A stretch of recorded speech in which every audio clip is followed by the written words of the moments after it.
I'd like to share with you some things I've learned about making raised beds out of cinder blocks. Cinder blocks and pressure treated wood.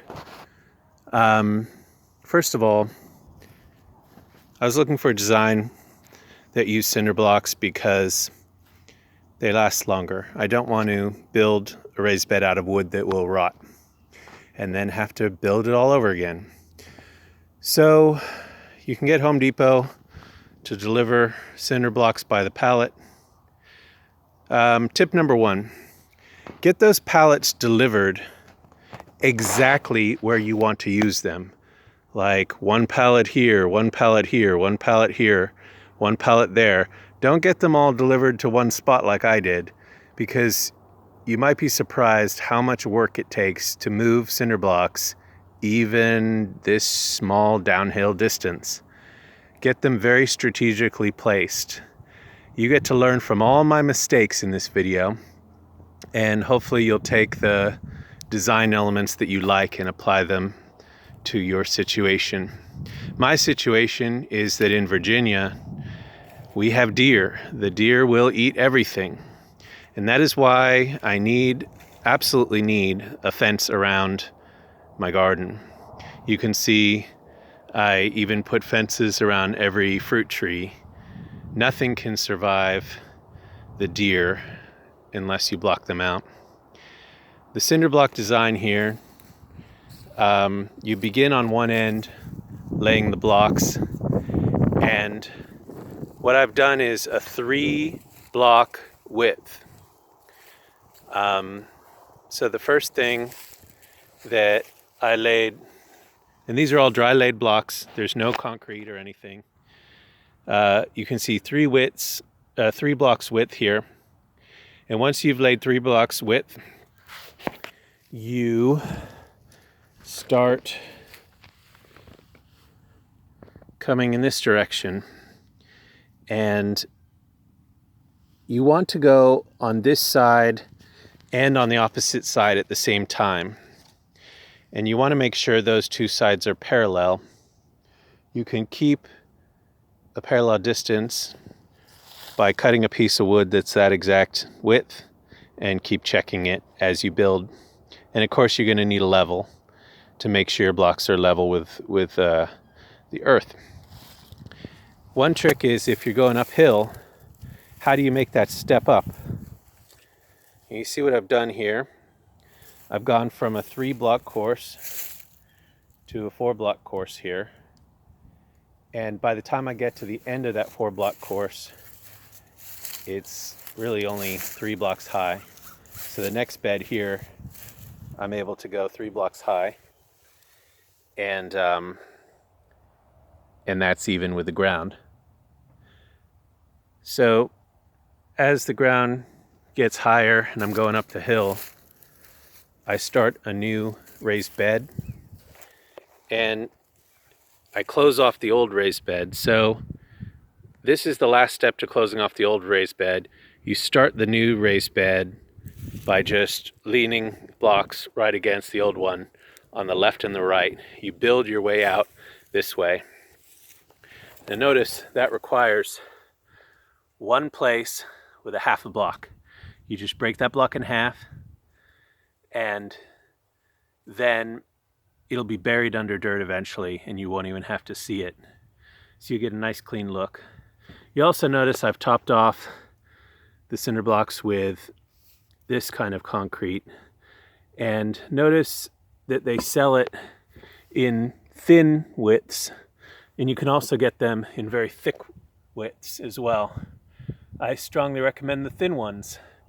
There's no reason to get something twice as thick when your purpose is just creating a nice clean look along the top of your blocks and also keeping out the weeds from growing through your blocks. You'd be surprised how weeds can grow right up through the ground all the way up through 3 blocks. At least they can in Virginia. If you're going with a design like I did with raised beds on the right and left side, again, you'll want to kind of keep the distance between them at a uniform distance, and you could again measure a piece of wood that is exactly that width and keep checking as you build. It's very important that you build on the left side and the right side continuously. Don't try to do all the right side and then go back and do the left side. Things can get less uniform. You can see I made that mistake here where I don't quite have an exact straight bed. You really have to keep measuring with your level and with your piece of wood that you've cut to whatever width you want, and whatever width you want but inside your raised bed. You have to constantly measure that and build symmetrically on the left and the right if you want to keep everything looking even. One example of a mistake I made is here, which I'm going to take apart and fix. It should be a big pain. And that is that this last raised bed here, I actually built on one side first, all the way to the end. Then I cut across, and then I built this way. And guess what happened by the time I got here? I realized this is not a 1 block distance. And the culprit was I veered off to the right too much. When I was building here and when I was building here, everything is curved off to the right. It's not exactly parallel. So the lesson again, start on the left and the right at the same time, build out together, and then close them together at the end. That's the way to lay blocks without getting things curving the wrong way. Use a string if you can to get a nice straight line. Get a little bubble level on your string to guide you. And that is all I have to say about blocks. Let's get to the fun part. If you have grass or weeds you want to keep down, I like to start with cardboard on the bottom layer. That'll keep the weeds down, and it will compost if it's clean cardboard and it doesn't have too much plastic on it. You can just rip off the stickers and the plastic from the cardboard. Get some nice clean cardboard under your raised bed. Then I like to stack on old logs. And these logs, they call this hugelkulture. You put in logs and leaves and any sticks, any organic matter you could find. You throw it all in at the bottom. This provides filler because you've got a lot of volume you need to fill for these raised beds to be raised. And you might have logs you need to get rid of anyway. You also want to throw in, of course, your leftover compost from your food, your tea bags, your leftovers from the kitchen. Throw it all in there. It's all good. And it will decompose and create heat from the bottom of your raised bed. It'll eventually decompose and create very fertile soil. On top of that layer, you can see what's already happened to leaves, tons of leaves that I put in here. They've already become dirt in 1 year. I put in sometimes bark over the top to keep the weeds down, let everything decompose in there. You can see this bed is at an earlier stage. You can really see how the logs are just laid out side by side to provide the filler at the bottom. And on top of those logs, you start to put dirt, and you can see the fungus is decomposing those logs. Sometimes when you're planting things, it's nice to have logs that they can grow onto. Like, for example, let's say you have strawberries. You know, the strawberries don't need to have all dirt. They can be growing from here and growing on top of the logs, and they love it. Also, the logs can provide you a nice place to stand if you want to jump in there and do something. So even if your dirt level is low the first few years and you gradually build up the level, you see here I'm up to covering all but the top block already. That's after 2 years of adding dirt. Last year I farmed in this raised bed, and it grew a lot of beans right between all those logs. Here you can still see all the logs, and you still see some onions and other onions growing here, just right out of the little gaps between the logs. They love it. You can see strawberry plants growing between the logs.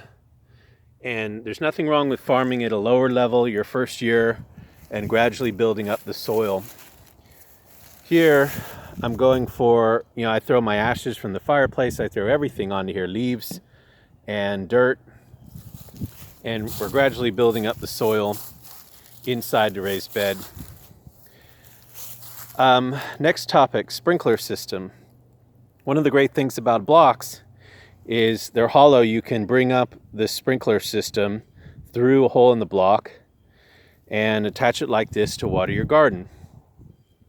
Then the sprinkler pipes, I've laid them out along the outer edge of the blocks, and you can see the trench. You can still see the trench here, and the trench goes all the way back to the sprinkler system on the house. Also, I've got this pile of wood chips that they delivered for free. The local tree cutters love to have a place to dump all their chips. So that is the sprinkler system. Last topic is wood. Again, the whole purpose of having any wood really is to keep out the deer. Using 4x4s that fit into the concrete blocks, and then just mainly for strength and for the look, you can just put the 2x4s along the top edge of your blocks. It gives it a cleaner look. And those 2x4s can stay along the top edge of your block. Then you could do another row of 2x4s higher if you need to hold on the fence. The fencing, the wire fencing, can be held on with these nails. And these posts can be concreted into the blocks, or you could just use sand or gravel. One last tip I'll give you. This one is concreted in, you can see. First you put the post in, then you should attach all your wood. Just use some shims to hold the post in place. As you're attaching the wood, you're screwing in these 2x4s. You shouldn't actually put the concrete in until the end. And the reason is you want to have a little bit of wiggle room as you work. You want to have a little wiggle room as you're putting up the fence. And if you concrete too early, let me show you what will inevitably happen. For example, this one is concreted in, and you'll get a crack in your blocks. It seems to happen every time that you concrete in. Well, this one isn't cracked. That's good. But most of the other ones that were concreted in first, this one did not crack, but this one did. Big crack in the block. And I think that's because concreting in your 4x4 makes everything so rigid. If that 4x4 moves just a little bit, it's gonna crack your block. Here's another crack right down here. And you could just live with that crack. It's not the end of the world. It's still very strong. But if you want to avoid the cracks, again, put the 4x4 in first without concrete. Put a little gravel in, put a little wood shim to keep it in place. Connect it with your 2x4s. Get everything done first, then concrete it in. That's my recommendation. All right, if you have any questions, feel free to post them. Otherwise, enjoy.